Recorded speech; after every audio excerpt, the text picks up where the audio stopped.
వందే మాత్రం. నేను మీ journalist Navatha. Welcome to our political. చట్టం చుట్టం కాదు, అది కొందరికి మాత్రమే కవచం. ఇదో ఇలా అనిపిస్తోంది ఈ మధ్య చాలా మందికి.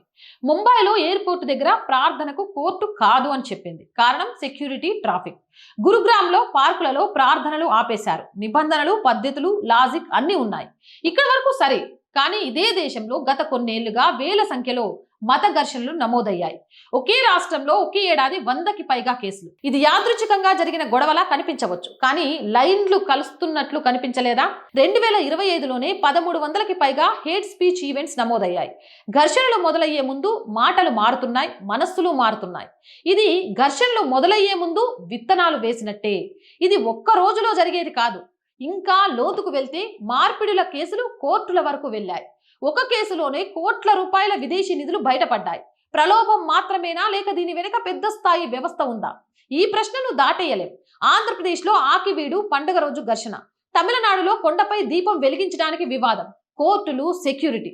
ఒకడికి రోడ్డు మీద ప్రార్థన హక్కు కావాలి, మరొకడికి తన సాంప్రదాయం కోసం అనుమతి కావాలి. ఇప్పుడు ఒక సింపుల్ ప్రశ్న: నిబంధనలు ఉంటే అందరికీ ఒకేలా అమలవుతున్నాయా, లేదా పరిస్థితిని బట్టి మారుతున్నాయా?